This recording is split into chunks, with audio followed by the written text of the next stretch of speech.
Welcome to RM biology. আরো একটি নতুন SMFWB 2025-এর প্রিপারেশন ভিডিওতে স্বাগত।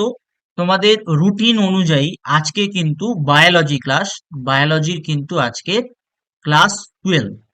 তো ক্লাস 12-এর একটা চ্যাপ্টার আমরা লাস্ট ক্লাস 12 কমপ্লিট করেছিলাম, হেলথ অ্যান্ড ডিজিজ। তো সেই ইউনিটের আরো একটি চ্যাপ্টার মানব কল্যাণে অণুজীব বা human welfare, microbes in human welfare, এটা একটা চ্যাপ্টার যেখান থেকে SMFWB তে একটা প্রশ্ন আসে, প্রতি বছর একটা প্রশ্ন মাস্ট আসে। তার জন্য আজকে আমরা 24টা প্রশ্ন করব, যে 24টা প্রশ্ন কিন্তু তোমাদের পরীক্ষায় আসার মতো প্রশ্ন, এবং তার মধ্য থেকে বেশ কিছু প্রশ্ন কিন্তু PYQ, বেশ কিছু প্রশ্ন PYQ। যারা চ্যানেলে নতুন, চ্যানেলটি সাবস্ক্রাইব করে নাও এবং অবশ্যই অবশ্যই করে কিন্তু উত্তরণ প্লেলিস্ট, উত্তরণ ব্যাচ একবার ভিজিট করো। সেখানে তোমরা কিন্তু তোমাদের প্রিপারেশনের জন্য অনেক অনেক কিছু জিনিস পাবে। এবং যারা এখনো ফর্ম ফিল আপ করোনি, তোমাদের কিন্তু 4th জুলাই অর্থাৎ আগামীকাল তোমাদের কিন্তু লাস্ট ডেট। যারা এখনো পর্যন্ত ফর্ম ফিল আপ করোনি কিন্তু ফর্ম ফিল আপ করতে চাইছো, তারা কিন্তু করে নিও। চলো শুরু করি। যার মাধ্যমে দুধ দইয়ে রূপান্তরিত হয়, দেখো এখানে অপশন কি হবে? Option D. অ্যান্টিবায়োটিক শব্দটি যার প্রদত্ত তিনি কি? ওয়াক্সম্যান। ওয়ান্ডার ড্রাগ শব্দটি প্রযুক্ত হয় যে অ্যান্টিবায়োটিকের জন্য, সেটি পেনিসিলিন। ধান খেতে যেটির মাধ্যমে সুলভে জৈবিক নাইট্রোজেন সংবন্ধন হয় তাকে আমরা কি বলবো? সায়ানোব্যাকটেরিয়া বলবো, বা বলতে পারি নীলাভ, নীলাভ সবুজ শৈবাল, নীলাভ সবুজ শৈবাল। রোটিনন, রোটিনন বেসিক্যালি একটা বায়ো ইনসেকটিসাইড, রোটিনন বেসিক্যালি একটা বায়ো ইনসেকটিসাইড। তারপরে হচ্ছে কোয়ারান্টাইন রেগুলেশন। কোয়ারান্টাইন রেগুলেশন হচ্ছে দেশে যে রোগাক্রান্ত উদ্ভিদের প্রবেশে প্রতিরোধ করা। এরপরে অ্যাজোলা যার সাথে মিথজীবীয় সংবন্ধন বা সম্বন্ধ স্থাপন করে, সেটা তোমরা আমাকে কমেন্ট করো কি হতে পারে এটার উত্তর। আমি তোমাদেরকে প্রতিদিনই ভিডিওতে কিছু না কিছু কমেন্ট করতে বলি, যাতে তোমরা কেমন পড়াশোনা করছো সেটা আমরা বুঝতে পারি। ছত্রাক বা ফাঙ্গি দমনে সক্রিয় একটি অ্যান্টিবায়োটিক হলো, উত্তর হয়ে যাবে তোমার এক্ষেত্রে অপশন ডি, পোলিনস। একে কিন্তু অ্যান্টি অ্যান্টি ফাঙ্গাল অ্যান্টিবায়োটিক বলে, অ্যান্টি ফাঙ্গাল অ্যান্টিবায়োটিক বলে। হচ্ছে স্যাকারোমাইসেস সেরেভেসি, যেটাকে আমরা কি জানি? বেকারস ইস্ট, বেকারস ইস্ট নামে জানি, থেকে বাণিজ্যিক রূপে উৎপাদিত একটি উৎসেচক। এটা ইনভার্টেজ উৎসেচক। নয়ের বি। ময়লা জল পরিশোধকের সময় যে বায়োগ্যাস উৎপন্ন হয় তাতে আমরা কি কি পাবো? দেখো, তাতে আমরা কি কি পাবো? তাতে আমরা মাস্ট মিথেন পাবো, হাইড্রোজেন সালফাইড পাবো, কার্বন ডাই অক্সাইড পাবো, এই কটা জিনিস পাবো। জৈব কীটনাশক হিসেবে ব্যবহৃত হয়, এটাও তোমরা আমাকে কমেন্ট করো। জৈব কীটনাশক হিসেবে ব্যবহৃত হয়, এটাও আমাকে তোমরা কমেন্ট করো। নিম্নের একটি প্রজাতি থেকে বাণিজ্যিক রূপে ইথানল প্রস্তুত করা যায় বা হয়, সেটা কোনটা? সেটা স্যাকারোমাইসিস। তো এই যে পার্টিকুলার টপিকটা আছে, এই টপিকটা যে কি থেকে কি তৈরি হয়, এই টপিকটা কিন্তু ভালো করে তোমরা দেখে নিও।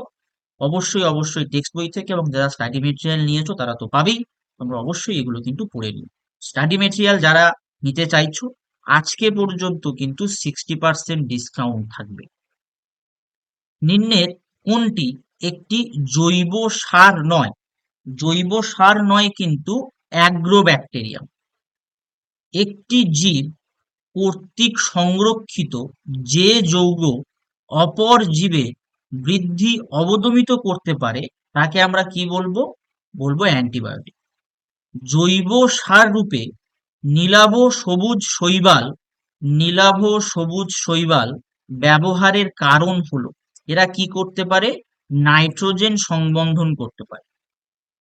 বায়ো ফার্টিলাইজার হিসেবে ব্যবহৃত মুক্তজীবী সায়ানো ব্যাকটেরিয়া হলো, এখানে যে কটা রয়েছে তার মধ্যে মুক্তজীবী কিন্তু এই অপশন বিটা।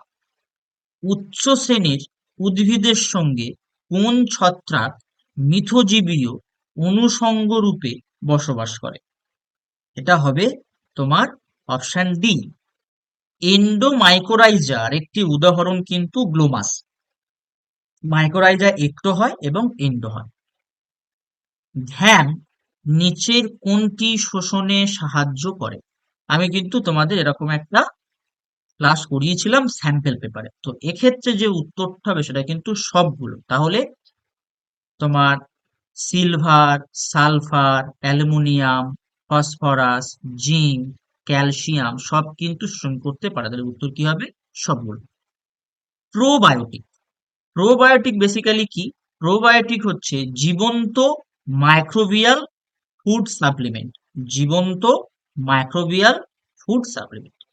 অধিকাংশ শিল্পজ উৎসগুলি উৎপন্ন হয় কোনটি থেকে? Gram positive bacteria. অঙ্কুরিত বার্লি বীজ থেকে নিচের কোনটি প্রস্তুত হয়? অঙ্কুরিত বার্লি বীজ থেকে অপশন এ হবে সঠিক উত্তর। আলেকজান্ডার ফ্লেমিং নিচের কোনটি আবিষ্কারের জন্য বিখ্যাত? পেনিসিলিন। নিচের কোন অণুজীব এবং তার শিল্পজাত বস্তুটি সঠিকভাবে জোড়বদ্ধ নয়? দেখো, অ্যাসপারজিলাস নাইগ্রাট থেকে সাইট্রিক অ্যাসিড তৈরি হয় ঠিকই, ক্লস্ট্রিডিয়াম বিউটারিকাম থেকে না, এটা কিন্তু ভুল আছে। তাহলে উত্তর হয়ে যাবে কিন্তু এটা, এটা হচ্ছে অ্যান্সার। এবার এই যে পার্টিকুলার টপিকটা অণুজীব এবং তার শিল্পজাত বস্তু, এই টপিকটাও কিন্তু তোমরা ভালো করে পড়বে। এই টপিকটাও তোমাদের ভালো করে পড়তে হবে। এই টপিকটাও কিন্তু তোমাদের ভালো করে পড়তে হবে। ঠিক আছে? তো দেখো, আমাদের ক্লাস 12 এর যে বায়োলজি, সেখানে আমরা কি কি কমপ্লিট করেছি? আমরা ফার্স্ট ইউনিট রিপ্রোডাকশন কমপ্লিট করেছি, একদম প্রপার ওয়েতে কমপ্লিট করেছি সব কটা চ্যাপ্টার। তারপর 2 নম্বর হচ্ছে আমরা জেনেটিক্স পার্ট কমপ্লিট করেছি, জেনেটিক্স অ্যান্ড এভলিউশন, কমপ্লিট করেছি। 3 নম্বর ইউনিট আমাদের চলছে হিউম্যান হেলথ অ্যান্ড ডিজিজ যে চ্যাপ্টারটা, সেটা হয়ে গেছে।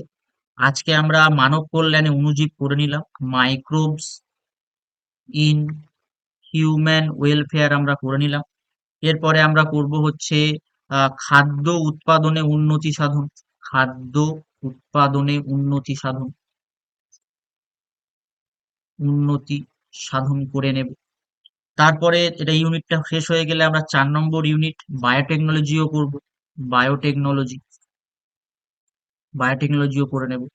5 নম্বর হচ্ছে যেটা এনভায়রনমেন্ট পার্ট, ইকোলজিক্যাল পার্ট, সেটাও কিন্তু আমরা করে নেব। তাই অবশ্যই অবশ্যই উত্তরণ ব্যাচ ভিজিট করো। এইগুলো কিন্তু উত্তরণ ব্যাচে দেয়া রয়েছে অলরেডি, এবং চ্যানেলটি সাবস্ক্রাইব করে নাও। এছাড়াও কিন্তু বায়োলজিতে আমরা অলরেডি 6টা স্যাম্পল পেপার করে নিয়েছি, অর্থাৎ বলতে পারো মক টেস্ট করে নিয়েছি 6টা মক টেস্ট কিন্তু আমাদের অলরেডি কমপ্লিট। +1 অর্থাৎ 7টা মক টেস্ট আমরা করেছি। ফিজিক্সেরও একটা স্যাম্পল পেপার আছে, একটা মক টেস্ট আছে। বায়োলজি কেমিস্ট্রির 2টো স্যাম্পল পেপার আছে, একটা মক টেস্ট রয়েছে, একটা চ্যাপ্টার ওয়াইজ ক্লাস আছে, সবই কিন্তু উত্তরণ ব্যাচে রয়েছে। আজকের ভিডিওটি এই পর্যন্ত। অবশ্যই চ্যানেলটি সাবস্ক্রাইব করে নাও। এর পরবর্তীতে আমরা 11 এর হিউম্যান ফিজিওলজি স্টার্ট করব।